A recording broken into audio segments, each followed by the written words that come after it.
नमस्कार, स्वागत है आपका संसद टीवी पर। मैं हूं मनोज वर्मा और आप देख रहे हैं हमारा खास कार्यक्रम मुद्दा आपका। मुद्दा आपका में आज हम बात करेंगे आंतरिक सुरक्षा की, इससे जुड़े विभिन्न आयामों की। गृह मंत्री अमित शाह की अध्यक्षता में 27 और 28 अक्टूबर 2022 को हरियाणा के सूरजकुंड में आयोजित 2 दिवसीय चिंतन शिविर में अलग अलग प्रदेशों के मुख्यमंत्री, गृह मंत्रियों के साथ साथ उपराज्यपाल और केंद्र शासित प्रदेशों के प्रशासक शामिल हुए। प्रधानमंत्री नरेंद्र मोदी ने इस कार्यक्रम को संबोधित करते हुए अगले 25 सालों में देश की आंतरिक सुरक्षा के मुद्दे पर चर्चा की, अपने विचार साझा किए। प्रधानमंत्री नरेंद्र मोदी ने कहा, देश की आंतरिक सुरक्षा के लिए सभी राज्यों को एक साथ मिलकर काम करना होगा। कई महत्वपूर्ण बातें प्रधानमंत्री नरेंद्र मोदी ने अपने संबोधन में कही हैं। इस चिंतन शिविर में साइबर अपराध, ड्रग तस्करी, सीमा प्रबंधन एवं कट्टरपंथ सहित तमाम चुनौतियों पर मंथन किया गया। आंतरिक सुरक्षा का मुद्दा हर किसी से जुड़ा है, देश की एकता अखंडता से जुड़ा है। इसलिए मुद्दा आपका में आंतरिक सुरक्षा और उससे संबंधित जो आयाम हैं उन पे चर्चा करेंगे, उसे समझने की कोशिश करेंगे। चर्चा करने के लिए खास मेहमान मेरे साथ जुड़े हुए हैं। जम्मू कश्मीर के पूर्व डीजीपी एसपी वैद जी हमारे साथ जुड़े हुए हैं। एसपी वैद जी, आपका बहुत बहुत स्वागत है संसद टीवी पर। साथ ही हम बात करेंगे एनआईए के पूर्व डीजी नवनीत वासन जी से। नवनीत जी, आपका भी बहुत बहुत स्वागत है। और हम बात करेंगे सेवानिवृत्त lieutenant general doctor Subrata Saha ji से। डॉक्टर सुब्रत जी, आपका भी बहुत बहुत स्वागत है। डॉक्टर सुब्रत जी पूर्व सदस्य हैं राष्ट्रीय सुरक्षा बोर्ड के। डॉक्टर सुब्रत जी, मैं शुरुआत आप ही से ही करूंगा। एक ऐसा मुद्दा आंतरिक सुरक्षा का जिसको लेकर तमाम तरह की चुनौतियां सामने नजर आती हैं। ये बात ठीक है कि आतंकवाद पे अंकुश लगा है, नक्सलवाद कम हुआ है, लेकिन अगले 25 सालों के देश की सुरक्षा की अगर हम बात कर रहे हैं तो आप इस मुद्दे को कैसे देखते हैं? आपका क्या कहना है? देखिए, पहली बात तो आपने हमें इनवाइट किया, उसके लिए बहुत बहुत धन्यवाद। हम समझते हैं अब वो समय आ चुका है जिसके बारे में हम कई सालों से चर्चा करते आ रहे हैं कि धीरे धीरे देश की एक्सटर्नल सिक्योरिटी और इंटरनल सिक्योरिटी के बीच का जो फासला है वो बिल्कुल खत्म होता जा रहा है। दोनों आपस में ब्लर होते जा रहे हैं।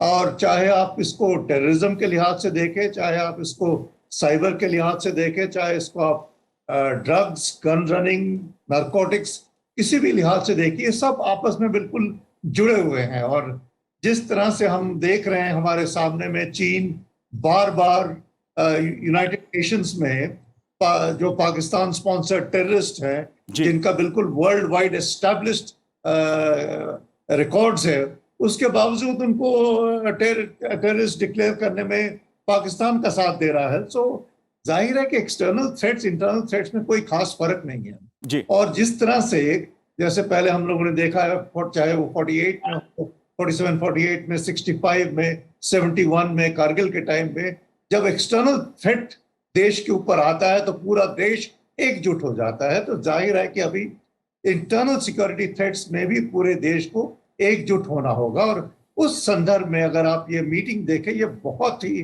अहम और मायने वाले है। इसका जो मैं श्री अमित शाह के स्पीच से कोट करूंगा, जो उन्होंने 3 C's बताए, कोऑपरेशन, कोऑर्डिनेशन और कोलैबोरेशन बिटवीन द स्टेट्स, वो बहुत इंपॉर्टेंस रखता है। 2014-15 में हमने कश्मीर में 15 कोर कमांड किया। उस टाइम पे वैद साहब भी थे और मैं बताना चाहूंगा उस टाइम से हम पहली बार हम देख रहे थे जहां पूरी एजेंसीज एक साथ एकजुट होकर के, जितना ताकत हम लोग का सिनर्जाइज्ड तरीके से आया था उससे पहले हमने देखा नहीं। मैं ये भी बताना चाहूंगा कि वही पीरियड था जो हमने एनआईए को बहुत एक्टिव देखा। और कश्मीर का जो हम सिचुएशन देख रहे हैं, 5 अगस्त 2019 में आर्टिकल 370 के रिपील होने के बाद, लेकिन आई थिंक पैरेलल जो हमारा एनआईए का कंट्रीब्यूशन रहा है, चाहे वो सेपरेटिस्ट के साथ डील करने में हो, चाहे वो टेररिस्ट के साथ डील करने में हो, उसका हम अंजाम अभी हम देख रहे हैं। अगेन स्टेइंग विद कश्मीर, अगर आप देखें जिस तरह से अभी कश्मीर डेवलपमेंट की ओर बढ़ रहा है इस साल, चाहे आप हाल ही में जो कल 27 अक्टूबर को जो शौर्य दिवस मनाया गया है कश्मीर में, एंड मैं ऑफिशियल फंक्शन जहाँ पे ऑफिशियल से उसकी बात नहीं कर रहा हूँ, तो जगह जगह पर लोगों ने, आवाम ने मिलकर के जो शौर्य दिवस मनाया है, वो बिल्कुल देखने लायक जी है। और बिल्कुल बिल्कुल ये सुब्रत जी, जब बिल्कुल सब एक साथ मिल करके देश के चैलेंजेस के साथ डील करते हैं। जी, बिल्कुल देखिए बिल्कुल एक महीना बिल्कुल। और है, 26/11 हमारे सामने आने वाला है। फिर आपको याद दिलाने के लिए कि अगर हम हमारे कोस्टल सिक्योरिटी को बिल्कुल एक साथ होकर के ना डील करें तो ये एक बहुत बड़ा वल्नरेबिलिटी है। और चाहे वो हमारे पॉलिटिक्स में हो, चाहे वो हमारे सिक्योरिटी में हो, इनमें भी कोई खास फर्क नहीं रहा, क्योंकि हम लोग देख चुके हैं जी किस तरह से सुब्रत बाहरी जी, ताकतों का जो डॉक्टर फार्म सुब्रत लॉज के बारे में प्रोटेस्ट था, जी उस टाइम पे जो इन्वॉल्वमेंट था, it was very very clear. So जी कहने का मतलब ये है, इट इज वेरी इंपॉर्टेंट कि पूरा देश एकजुट होकर, सिटीजन्स एकजुट होकर अपनी जो इंटरनल एक्सटर्नल सिक्योरिटीज को एक साथ उसको फेस करें। जी बिल्कुल बिल्कुल डॉक्टर सुब्रत, क्योंकि आंतरिक सुरक्षा का मुद्दा जो है वो विकास से जुड़ा हुआ है और विकास आंतरिक सुरक्षा पर काफ़ी हद कुछ निर्भर करता है। लेकिन एसपी वैद्य जी, अगर मैं आपसे आतंकवाद के मुद्दे पर समझना चाहूँ, ये बात ठीक है, आंकड़े बताते हैं आतंकवाद के मामलों में कमी आई है। जम्मू कश्मीर में ही नहीं, देश के दूसरे हिस्सों में भी आतंकवादी घटनाएं अब बिल्कुल ना के बराबर हैं। अगर नक्सलवाद की बात की जाए, उसमें भी भारी कमी देखने को मिल रही है। नॉर्थ ईस्ट की बात की जाए तो नॉर्थ ईस्ट भी शांति की ओर है। आप कैसे देखते हैं आंतरिक सुरक्षा के इस पूरे मुद्दे को? मनोज जी, ऐसा है कि जैसे जनरल साहब बोल रहे थे, बिल्कुल मैं इनसे सहमत हूँ। आज जो एक्सटर्नल थ्रेट और इंटरनल थ्रेट का जो कंसेप्ट था, इलादा इलादा, वो आहिस्ता आहिस्ता मिलता जा रहा है। क्योंकि हम जो हमारे पड़ोस में देश हैं, जैसे चाइना, कितनी क्लियर एग्जांपल है कि किस तरह से पाकिस्तान के नॉन टेररिस्ट को, जिनके खिलाफ सबूत है, उसको वो प्रोटेक्ट करता है यूएन में। तो वो और कुछ नहीं, चाइना की इंटेंशन दिखाता है कि वो भारत को वीकन करना चाहता है और टेररिज्म पर नकेल लगाने के लिए जो इंटरनेशनल कोशिश है अमेरिका की, इंडिया की, बाकी मुल्कों की, उसको वो रोकना चाहता है। तो चाइना, पाकिस्तान नोन है किस तरह से इंटरनल आंतरिक सुरक्षा पर ये अपने तरीके से इस पर अटैक करते हैं। लेकिन ये बहुत खुशी की बात है कि नॉर्थ ईस्ट बहुत जो डिस्टर्ब होता था, जी आज बहुत हद तक उसमें सुधार आया है। उसके जो टेररिज्म वहां होता था, बहुत आप सुनने में कभी आता नहीं है कि वहां ये अटैक हुआ, वहां ये इंसिडेंट हुआ। आप नक्सलवाद देखिए, कितने डिस्ट्रिक्ट्स कम हो गए, और कितने जो डिस्टर्ब डिस्ट्रिक्ट्स थे उनका नंबर बहुत स्पीड से कम हुआ। और जहां आपको याद होगा 70 हमारे पैरामिलिट्री के जवानों को एक एनकाउंटर में मार दिया गया। आज आप हार्डली सुनते हैं कि वहां ऐसा कोई हादसा हुआ, बहुत कमी आई है। आप जहां तक कश्मीर की बात है, कश्मीर में आप देखिए, चाहे वो पत्थरबाजी हो, चाहे वो टेररिस्ट इंसिडेंट हो, सिविलियन किलिंग हो, जो हमारे सुरक्षा कर्मी हैं उनकी डेथ हो, 60-70% कमी आई है। इंसिडेंट्स में तो बहुत उससे भी ज्यादा कमी आई है। तो लेकिन थ्रेट कंटिन्यूस, थ्रेट जो है वो बिल्कुल बना हुआ है। जब तक हमारे जो पड़ोस के मुल्क हैं, और पाकिस्तान खास तौर पर और चाइना, ये मिलकर भारत को कमजोर करना चाहते हैं, हमारा जो मार्च है टू बिकम ग्लोबल पावर, उसको ये रोकना चाहते हैं। और ये डायरेक्टली लड़ नहीं सकते, ये जानते हैं दोनों कि भारत की फौज के साथ, भारत के आर्म्ड फोर्सेस के साथ ये मुकाबला नहीं कर सकते हैं। तो भारत को कमजोर करने का एक ही तरीका है कि इंटरनल जो फॉल्ट लाइंस हैं जी उनको एक्सप्लॉइट करके इसको कमजोरी की जाए। और उसमें ये इंटरनेट का फायदा मिस यूज करते हैं। इंटरनेट को किस तरह बच्चों को रेडिकलाइज करते हैं, आप देखिए। चाहे वो दावत इस्लाम के नाम पर हो, चाहे वो तबलीगी जमात के नाम पर हो, चाहे पीएफआई के जैसे तंजीमें बनाए गई, किस तरह इंटरनेशनल फोर्सेस वो टर्की से हो, गल्फ के कुछ कंट्रीज हो, पाकिस्तान हो, चाइना हो, किस तरह घेरा डालना चाहते हैं ताकि भारत में हाल ही में आपने देखा वो साजिश जो पीएफआई की थी, किस तरह से उसका पर्दाफाश हुआ कि अगले 25 सालों में 2047 तक इसको एक इस्लामिक रूल यहाँ लाया जाए। जी, ये बहुत बड़ा मुद्दा है। मैं इसको आपसे समझूंगा, जरूर समझूंगा, क्योंकि ये एक ऐसा मुद्दा है कट्टरपंथ का जो देश के सामने सबसे बड़ी इस समय खतरे के रूप में खड़ा है, और इसका जिक्र भी प्रधानमंत्री नरेंद्र मोदी जी ने अपने संबोधन में किया है। लेकिन नवनीत जी, एक बड़ा मुद्दा केंद्रीय जांच एजेंसी और राज्य सरकारों में सहयोग का, प्रधानमंत्री जी ने इस पे खासा जोर दिया है। जाहिर सी बात है, जब हम आंतरिक सुरक्षा की बात करते हैं तो केंद्रीय जांच एजेंसियों की भूमिका बहुत महत्वपूर्ण हो जाती है। राज्यों के साथ सहयोग की भूमिका को आप कैसे देखते हैं, आपका क्या कहना है? देखिए, इस मीटिंग में जो 2 दिन की मीटिंग है, जिसमें गृह मंत्री और प्रधानमंत्री जी ने संबोधन भी किया और बहुत अहम मुद्दों को उठाया जी। जैसा आपने कहा कि मैं पूरी तरह से सहमत हूं कि केंद्रीय जांच एजेंसी और जो राज्य पुलिस हैं, उनका जो रोल है अब बहुत इम्पोर्टेंट हो गया है। उनमें कोऑपरेशन जो है एक इट्स मस्ट।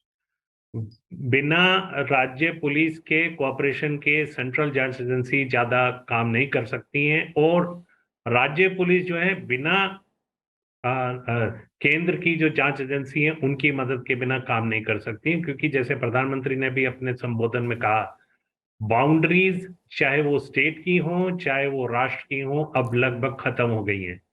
आज से 30-40 साल पहले जब हमने पुलिस सर्विस ज्वाइन किया था तो शायद ये पॉसिबल था कि हम अपने स्टेट में रह के वहां की लॉ एंड ऑर्डर सिचुएशन को कंट्रोल कर सकते थे। हमें स्टेट से बाहर जाने की, इंटरोगेशन करने की, लोगों को पकड़ने की, लोगों को उनके ऊपर निगरानी करने की जरूरत नहीं थी। अब वो स्थिति नहीं रही है। जैसा वैद्य साहब ने भी कहा कि इंटरनेट आने के बाद में पिछले 10-15 सालों में पूरा जो हमारा सिनेरियो है बिल्कुल चेंज हो गया है। आप किसी जगह पे बैठ के, चाहे वो हमारे देश से बाहर हो या देश के अंदर हो, किसी भी राज्य में बैठ के आप किसी दूसरे प्रांत के अंदर serious crime including terrorist offence आप कर सकते हैं, वहां से अंजाम दे सकते हैं। तो उसको इन्वेस्टिगेट करने के लिए नंबर 1 आपको जरूरत है, क्योंकि आपको जो इन्वेस्टिगेशन करना है वो एक स्टेट से ज्यादा स्टेट में करना है, तो उसमें आपको केंद्रीय जांच एजेंसी की जरूरत है, की आवश्यकता है। राज्य की जो पुलिस है वो उसको इन्वेस्टिगेट नहीं कर सकती है।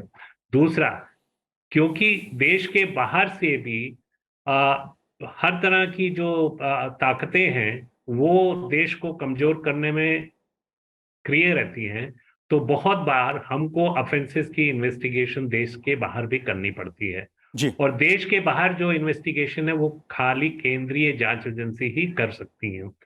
तो बहुत बार ऐसा देखा गया कि राज्य सरकारें केंद्र जांच एजेंसी को अपना केस ट्रांसफर करने में कोताही बरतती हैं, वो नहीं देना चाहती हैं, बोलते हैं कि ये हमारा अधिकार क्षेत्र है। उसका नतीजा क्या होता है कि वो केसेस जो हैं या ऑफेंसेस हैं उनको ठीक से इन्वेस्टिगेट नहीं किया जा सकता। एनआईए एक्ट जब आया 26/11 के बाद, जब ये बनाया गया, तो उसको अधिकार दिया गया कि वो कोई भी केस केंद्रीय गृह मंत्रालय के परमिशन से टेक ओवर कर सकते हैं इन्वेस्टिगेशन के लिए। बहुत बड़ा सार्थक कदम था जो लिया गया। और जैसा कि गृह मंत्री ने कहा, अब जरूरत हो गई है कि हम एनआईए जैसी केंद्रीय जांच एजेंसी को हर प्रदेश में उसको तैनात करें, ताकि एक इंटेलिजेंस इकट्ठी की जा सके जो देश के खिलाफ ताकतें काम कर रही हैं। दूसरे, समय आने पर अगर जरूरत पड़ती है तो केंद्रीय जांच एजेंसी स्टेट पुलिस के साथ मिलकर उन चैलेंजेस को नवनीत जी सामना कर पाए। जी, नवनीत जी, इसलिए अमित शाह जी ने यह कहा है कि 2024 तक हर राज्य में एनआईए का ऑफिस होगा। इस पहल को आप कैसे देखते हैं, इस घोषणा को आप कैसे देखते हैं? आज आज की डेट में 15 स्टेट्स में एनआईए का ऑफिस है, ये 15 जगह पर एनआईए का ऑफिस है, अगर मेरी मेमोरी मेरे को साथ दे रही है तो। और ये बहुत एक सार्थक कदम है कि जो गृह मंत्री ने कहा कि अब 2024 तक हम प्रांत में एनआईए का ऑफिस खोलेंगे। कि होता क्या है, जो मैंने अपने कार्यकाल में भी देखा कि एक ऑफेंस बिहार में हुआ और हमें जब तक वो केस हम लेते हैं, टेक ओवर करते हैं और हमारी टीम वहां पहुंचती है, तब तक बहुत सारा टाइम चला जाता है और बहुत सारे ऐसे बिंदु होते हैं इन्वेस्टिगेशन के, या बहुत सारा ऐसा एविडेंस होता है जो कलेक्ट नहीं किया जा सकता, बाद में केस के ऊपर बहुत नेगेटिव असर पड़ता है। तो इसलिए जरूरत है कि एजेंसी की प्रेजेंस हर स्टेट में हो, ताकि कभी भी कोई ऑफेंस हो तो उसके ऊपर तुरंत एक्शन लिया जा सके, चाहे वो राज्य पुलिस को मदद देना हो या राज्य पुलिस के साथ मिलकर उस क्राइम को इन्वेस्टिगेट करना हो। दोनों दृष्टि में बहुत जरूरत है। बिल्कुल, लेकिन डॉक्टर सुब्रत जी, अगर हम बात टेक्नोलॉजी की करें, ये बात ठीक है, आज टेक्नोलॉजी का इस्तेमाल हर क्षेत्र में बढ़ा है, साथ ही अपराध और ड्रोन टेक्नोलॉजी की अगर मैं बात करूं तो इसके फायदे भी हैं, और जिस प्रकार से खतरे उभर के सामने आ रहे हैं वो भी देश के सामने कम चुनौतीपूर्ण नहीं है। ड्रोन टेक्नोलॉजी और साइबर क्राइम, इन दो महत्वपूर्ण मुद्दों को आप कैसे देखते हैं, क्या आप कहना चाहेंगे? देखिए, साइबर क्राइम एक तो जो क्रिमिनल लेवल में हो रहा है, डार्क वेब का यूज करके, दूसरा इसका हम समझते हैं बिगेस्ट थ्रेट जो आ रहा है आज हमारी इकोनॉमी के ऊपर आ रहा है, बिकॉज जिस तरह से डिजिटल ट्रांजैक्शंस इंडिया में हो रहे हैं, I think India is amongst the top countries in digital transaction. और जो देश की डिजिटाइजेशन पर जोर है सरकार का, ये तो आगे चल के बढ़ता ही रहेगा। तो ये एक बहुत सीरियस थ्रेट है साइबर की ओर से। और अगर इसको हम हायर लेवल में लेकर के जाते हैं, बीच बीच में जैसे खबरें आती है कि कभी किसी प्रांत में पूरे बिजली की आउटेज हो गई, कहीं पे हॉस्पिटल सर्विसेज में हमने देखा है विभिन्न देश में हॉस्पिटल सर्विसेज अफेक्ट हो रहे हैं, रेलवेज अफेक्ट हो रहे हैं, एयरलाइंस अफेक्ट हो रहे हैं। तो इस तरह के साइबर थ्रेट का जो रेंज है वो बहुत ही वाइड है स्पेक्ट्रम, और किसी भी टाइम पर क्रिपल कर सकता है। और अगर हम अपने आप को इस साइबर थ्रेट के लिए तैयार ना करें, अब टेक्नोलॉजिकली ना तैयार करें, it is going to be a big challenge. Technology के साथ साथ इसमें जो कोऑर्डिनेशन है बिटवीन मल्टीपल एजेंसीज, चाहे वो आर्म फोर्सेस को जो साइबर डिफेंसिव मेजर्स हो, चाहे वो स्टेट गवर्नमेंट के, सेंट्रल गवर्नमेंट के साइबर एजेंसीज के साथ डील करने वाले हों, जैसे हमारे नेशनल सिक्योरिटी काउंसिल सेक्रेटेरिएट में नेशनल साइबर सिक्योरिटी कोऑर्डिनेटर इसी एम के लिए, इसी मुद्दे के लिए लगाया गया, ताकि देश की जो सारी रिसोर्सेज हैं उसको जो थ्रेट है उसके साथ मैच करके डील करे। और इसका टेक्नोलॉजी जो है बहुत ही स्पीड से आगे बढ़ रहा है, और इसमें हमारे देश के जो वैज्ञानिक है, they are also doing a great job. But जो हमारी जो प्रोक्योरमेंट्स की जो स्पीड है वो उसको जाहिर है कि टेक्नोलॉजिकल साइकिल से तेज रहना पड़ेगा, तभी जाकर के इस थ्रेट को हम डील कर सकते हैं। और साथ ही साथ जो साइबर वॉरियर्स हम कहते हैं, इसमें बहुत एक नए किस्म का, नए एटीट्यूड और नए इंक्लिनेशन के हमें यंगस्टर्स चाहिए, जो हमारे इंडिया में highest number of engineers in the world निकलते हैं। अभी हमको देखना है कि ये जो हमारी एनर्जी, हमारी ऊर्जा है, उसको हम किस तरह से ये जो न्यू डोमेन्स ऑफ थ्रेट है, चाहे वो साइबर में हो, चाहे वो बाकी अलाइड टेक्नोलॉजिकल थ्रेट्स हैं, उसमें अगर हम ठीक से डिप्लॉय करें तो तभी हम इसमें अच्छी तरह से we will be able to deal with this threat. So this is a serious threat which is going to affect everybody's life as we go into the future. जी बिल्कुल। एसपी वैद्य जी, आप पीएफआई की बात कर रहे थे। पीएफआई की जिस तरह की गतिविधियां उभर के सामने आई हैं, देश की आंतरिक सुरक्षा के लिए घातक है। लेकिन जिस प्रकार से अगर मैं बात करूं केरल की या दूसरे प्रदेशों की, आतंकवाद का दूसरा रूप उभर के एक तरह से सामने आ रहा है, मजहबी कट्टरवाद के रूप में। इस चुनौती को, इस खतरे को आप कैसे देखते हैं? देखिए, जो हमारी पड़ोसी मुल्क हैं, खासकर पाकिस्तान और ऐसे और भी कंट्रीज हैं जो डार्क वेब है और जो इंटरनेट है उसको इस्तेमाल करके बहुत सारे बच्चों को कोशिश करते हैं, इवन बहुत सारी धार्मिक जो मैंने जिनका नाम पहले जी लिया, उनकी आड़ में बच्चों को रेडिकलाइज करने की, क्योंकि पहले आपको पाकिस्तान जाना पड़ता था ट्रेनिंग के लिए, वहां ट्रेनिंग लेकर आप आते थे, ब्लास्ट करते थे। आज आपको ऑनलाइन अवेलेबल है, बम कैसे बनाना, सुसाइड बॉम्बर कैसे होना है, तो रेडिकलाइज करने का तरीका उनको किस तरह से भारत के खिलाफ बताया जाता है कि यहाँ मुस्लिम्स के खिलाफ जातियां होती हैं, मतलब गलत प्रोपेगेंडा, हाउ टू रेडिकलाइज, इस तरह का इस्तेमाल किया जाता है। इसलिए बहुत जरूरी है इस एरिया में हमारे जो इन्वेस्टिगेटिंग एजेंसीज हैं, हमारी जो इंटेलिजेंस एजेंसीज हैं, उनका इस एरिया में ट्रेन होना, इनको इंटरसेप्ट करना, हम कितनी उसमें हमें जरूरत है।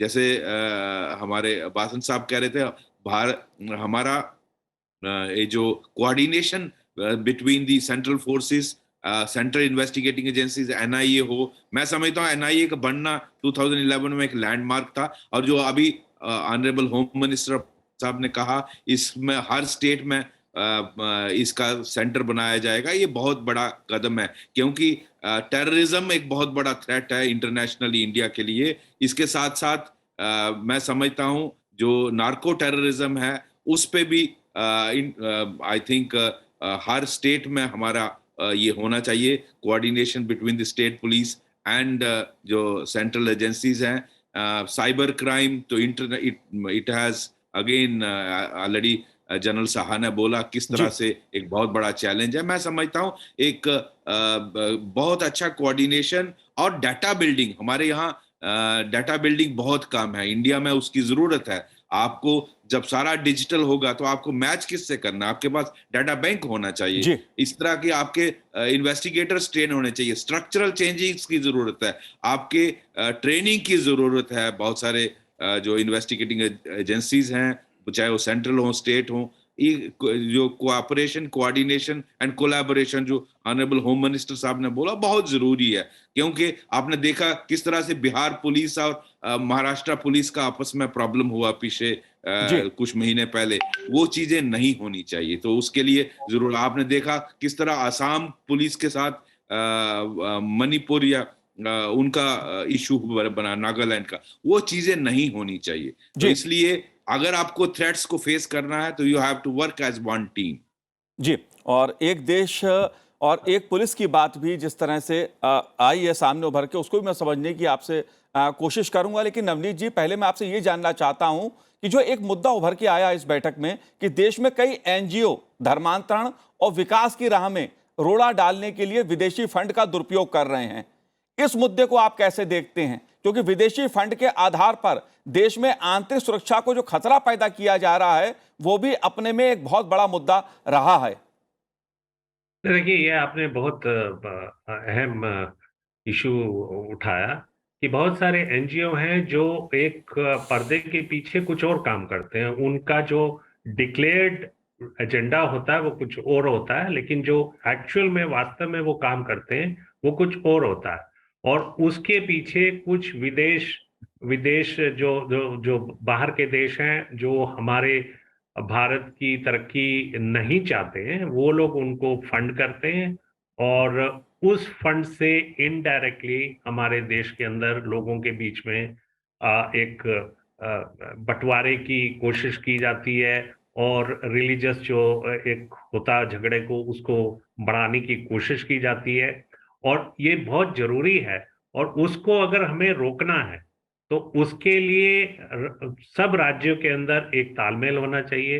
राज्यों के अलावा राज्य और केंद्र जांच एजेंसियां जो उनके बीच में तालमेल होना चाहिए, और जो एजेंसी केंद्र की हैं जो बाहर से फंड्स को मॉनिटर करती हैं, जो बाहर से फंड आते हैं, उनको भी राज्य की जो सरकार है उससे सपोर्ट की जरूरत होती है, क्योंकि सारी इंफॉर्मेशन केंद्र की डिफरेंट एजेंसीज के पास नहीं हो सकती है।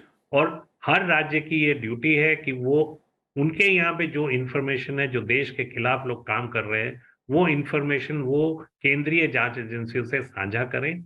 इसलिए जो प्रधानमंत्री और गृह मंत्री जी ने जो मुद्दे उठाए हैं इन 2 दिन की मीटिंग में, बहुत अहम है, चाहे वो एनजीओ के बारे में हो, चाहे जैसे जनरल शाह ने कहा और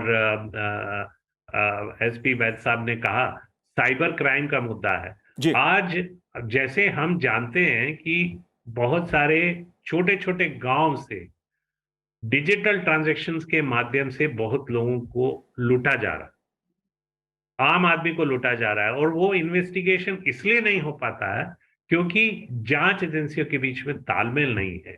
जी उसके लिए जरूरी है कि राज्य को ये समझना पड़ेगा कि भैया आप उसको इन्वेस्टिगेट नहीं कर सकते, आपको दूसरे राज्य या केंद्रीय जांच एजेंसी की सपोर्ट की या आपको उनको मदद करने की जरूरत है। जी तो बिल्कुल। इस चीज के ऊपर प्रधानमंत्री ने और गृह मंत्री ने जोर दिया, और मैं मानता हूं कि राज्य सरकारें ये समझेंगी, इसकी महत्ता को समझेंगी, और जरूर एक पॉजिटिव स्टेप्स इस बारे में लिए जाएंगे। जी बिल्कुल। एसपी वैद साहब, आखिरी सवाल मेरा आपसे है कि आईपीसी और सीआरपीसी का जो रूप है, उसमें जो बदलाव की बात है, कानूनी स्तर पर जो सुधार की बात है, उसका रूप जल्दी बदल के हमें देखने को मिल सकता है, संसद में इससे जुड़ा मुद्दा आ सकता है।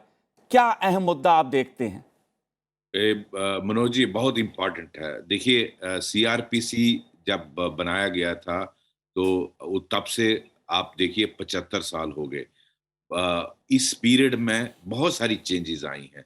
तो मैं समझता हूं जो क्रिमिनल प्रोसीजर कोड है उसमें जो तब्दीलियां, जो रिक्वायरमेंट, इनफैक्ट इस पे जस्टिस मालिमत कमेटी बैठी थी, मैं उसमें मैंने भी शिरकत की थी, और पूरे हिंदुस्तान से जुडिशल ऑफिसर, जजेस, वकील, पुलिस ऑफिसर, सभी प्रोसिक्यूटर सभी आए थे। तो जस्टिस मालिमत कमेटी में बहुत सारी रिकमेंडेशंस की थी जिसमें सीआरपीसी और आईपीसी में चेंजेस की जरूरत थी, इवन एविडेंस एक्ट में चेंजेस की जरूरत है। मैं समझता हूं बहुत अच्छा कदम हमारी गवर्नमेंट ले रही है। पहले भी मैंने कुछ देखा, कुछ चेंजेस की हैं, आगे भी जरूरत है, और इस तरफ हमें बदलते हुई जो हमारी नई टेक्नोलॉजी है, नया एक दौर आ रहा है, उसके हिसाब से अगर हमें ग्लोबल पावर बनना है तो इनमें तब्दीली लाना बहुत जरूरी है। और लास्ट में ये जरूर मैं कहना चाहता हूं, ये आंतरिक सुरक्षा बहुत बड़ी कीमत पे आती है।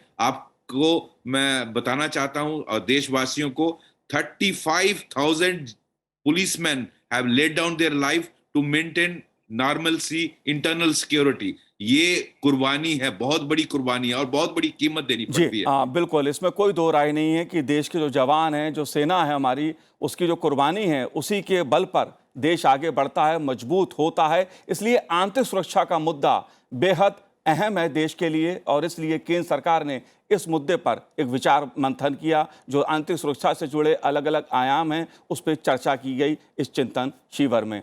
आप तीनों ने संसद टीवी से बात की, आपका बहुत बहुत धन्यवाद संसद टीवी से बात करने के लिए।